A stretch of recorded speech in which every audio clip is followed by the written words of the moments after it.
दोस्तों, एक तरफ जहां बांग्लादेश छोटा सा देश होकर भी भारत से पंगा ले रहा है, वहीं दूसरी तरफ भारत की तरफ से कुछ ऐसी तैयारियां चल रही हैं। इससे यह पता चल रहा है कि भारत से बांग्लादेश को पंगा लेना पूरी तरह से उसके लिए भारी पड़ रहा है। जिस देश से बांग्लादेश ने पंगा लिया है वह देश भारत है। अब भारत अपने आप में सक्षम है, जिससे बांग्लादेश की चिंता बढ़ने लगी है। और जब से बांग्लादेश ने अपने तेवर दिखाने शुरू किए हैं, तभी से भारत और यूरोप के रिलेशन को एक नई मजबूती मिलना शुरू हो गई है। क्योंकि जहां पिछले कुछ दिनों में भारत की तरफ से यूरोप में एलपीजी प्रोजेक्ट सेटअप किया गया, वहीं अब भारत के द्वारा यूरोप में डीजल और पेट्रोल की सप्लाई बढ़ने जा रही है। यानी कि डीजल और पेट्रोल की सप्लाई यूरोप में बढ़ाने के बाद उन देशों में भारत की डीजल और पेट्रोल सप्लाई कम हो सकती है, जो डीजल और पेट्रोल इंपोर्ट के लिए भारत पर ही डिपेंडेंट है। इसीलिए बांग्लादेश की चिंता बढ़ने लगी है, क्योंकि बांग्लादेश डीजल और पेट्रोल का इंपोर्ट मेनली भारत से ही करता है।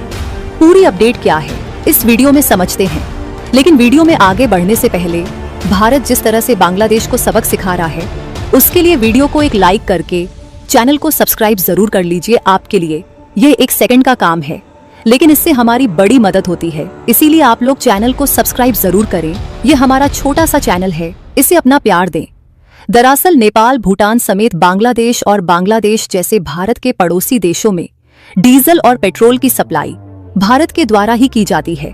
वैसे तो डायरेक्टली भारत के द्वारा डीजल पेट्रोल की सप्लाई अभी तक इन देशों को नहीं होती थी, लेकिन इनडायरेक्टली यह देश भारत से डीजल और पेट्रोल इंपोर्ट करते हैं। और देखा जाए तो इन सभी देशों को भारत के द्वारा सस्ते दामों में डीजल पेट्रोल का एक्सपोर्ट किया जाता है। दोस्तों, अगर ऐसे में भारत के द्वारा डीजल और पेट्रोल की सप्लाई बंद कर दी जाए तो इन देशों में एलपीजी और सीएनजी जैसी गैसों की आपूर्ति नहीं हो सकती। और यूरोप ने पिछले कुछ दिनों में जिस तरह से भारत का साथ दिया है, उससे भारत भी यूरोप की मदद करने में कोई कसर नहीं छोड़ रहा है।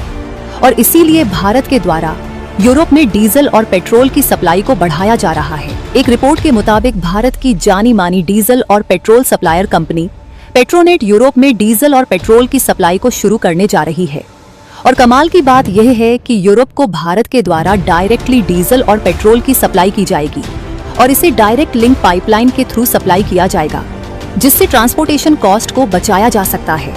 और देखा जाए तो भारत और यूरोप के बीच यह एक लॉन्ग टर्म एग्रीमेंट होने वाला है, जिसके कारण यूरोप में डीजल और पेट्रोल सप्लाई करने की तैयारी पाइपलाइन के थ्रू की जा रही है। आपको बता दें कि पिछले साल 2023 में भारत और बांग्लादेश के बीच कुछ डील हुई थी, जिसमें इस साल यानी कि 2024 में भारत बांग्लादेश को डीजल और पेट्रोल की सप्लाई करने वाला था।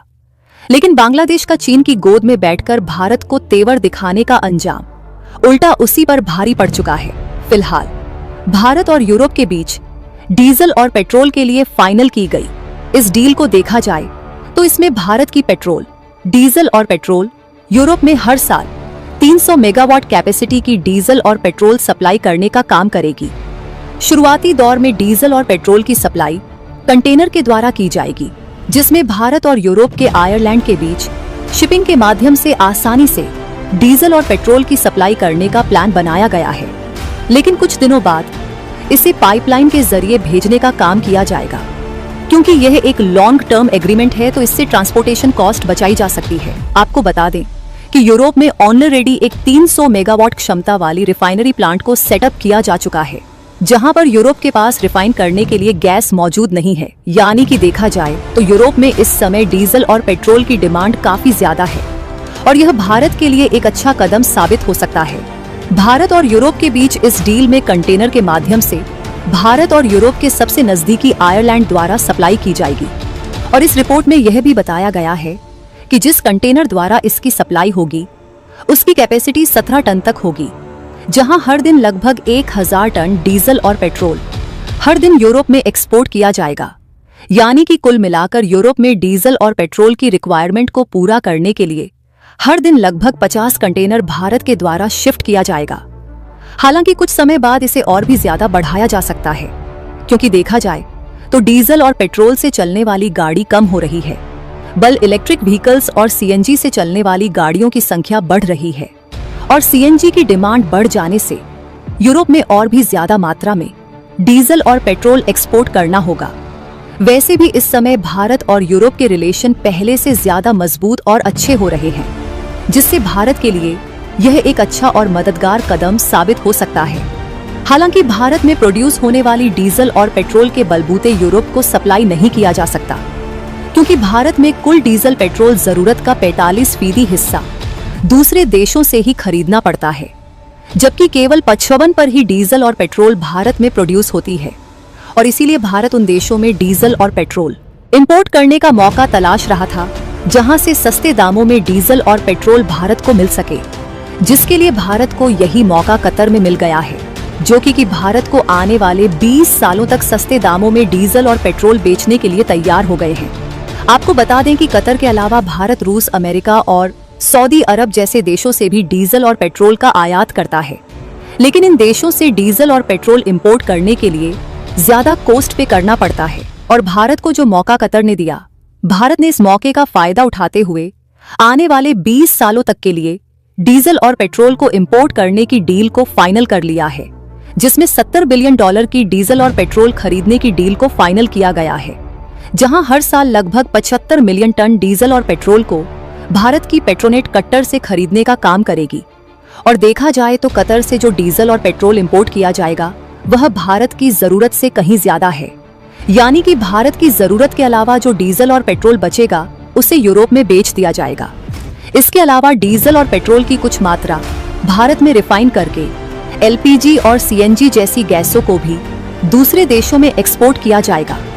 यहाँ तक कि इस समय भी भारत से यूरोपीय देशों समेत मिडिल ईस्ट के देशों में एलपीजी का एक्सपोर्ट किया जाता है। इसके अलावा भारत की जानी मानी कंपनी अदानी टोटल गैस ने डीजल और पेट्रोल को प्राइमरी फ्यूल बनाने की तैयारी शुरू कर दिया है, जिसमें अडानी ग्रुप डीजल और पेट्रोल रिफाइनरी का सेटअप तैयार करने जा रही है, जिससे भारत में ज्यादा मात्रा में डीजल और पेट्रोल रिफाइन हो सकेगा। और ज्यादा मात्रा में डीजल और पेट्रोल रिफाइन करके हम दूसरे देशों में भी एलपीजी और सीएनजी जैसी गैसों के एक्सपोर्ट को बढ़ाने वाले हैं। डीजल और पेट्रोल रिफाइनरी को बढ़ाने के बाद ज्यादातर यूरोपीय देश भारत से ही एलपीजी और सीएनजी का इंपोर्ट करेंगे, क्योंकि इस समय यूरोप देशों के साथ भारत के ट्रेड रिलेशंस बढ़ते ही जा रहे हैं। और अगर यूरोप में एक्सपोर्ट होने वाले पेट्रोलियम प्रोडक्ट की बात करें तो ये हर महीने बढ़ता ही जा रहा है। और भारत के आगे बढ़ने की रफ्तार जितनी ज्यादा तेज हो रही है, बांग्लादेश उतनी तेजी के साथ पिछड़ जा रहा है, क्योंकि भारत ने इस समय बांग्लादेश से अपने हाथ को पूरी तरह से पीछे खींच लिया है और नए नए देश भारत के साथ जुड़ते हुए जा रहे हैं। हाल ही में एक रिपोर्ट सामने निकलकर आई थी, जिसमें बताया गया कि बांग्लादेश इस समय भारी कर्ज में डूब चुका है, जिससे यह भी देखने को मिल सकता है कि जल्द ही चीन बांग्लादेश के आइलैंड पर कब्जा शुरू कर दे। बाकी आप लोगों का क्या सोचना है कि बांग्लादेश जल्द ही चीन के जाल में फंसने वाला है या नहीं? अपनी राय कमेंट में जरूर बताएं।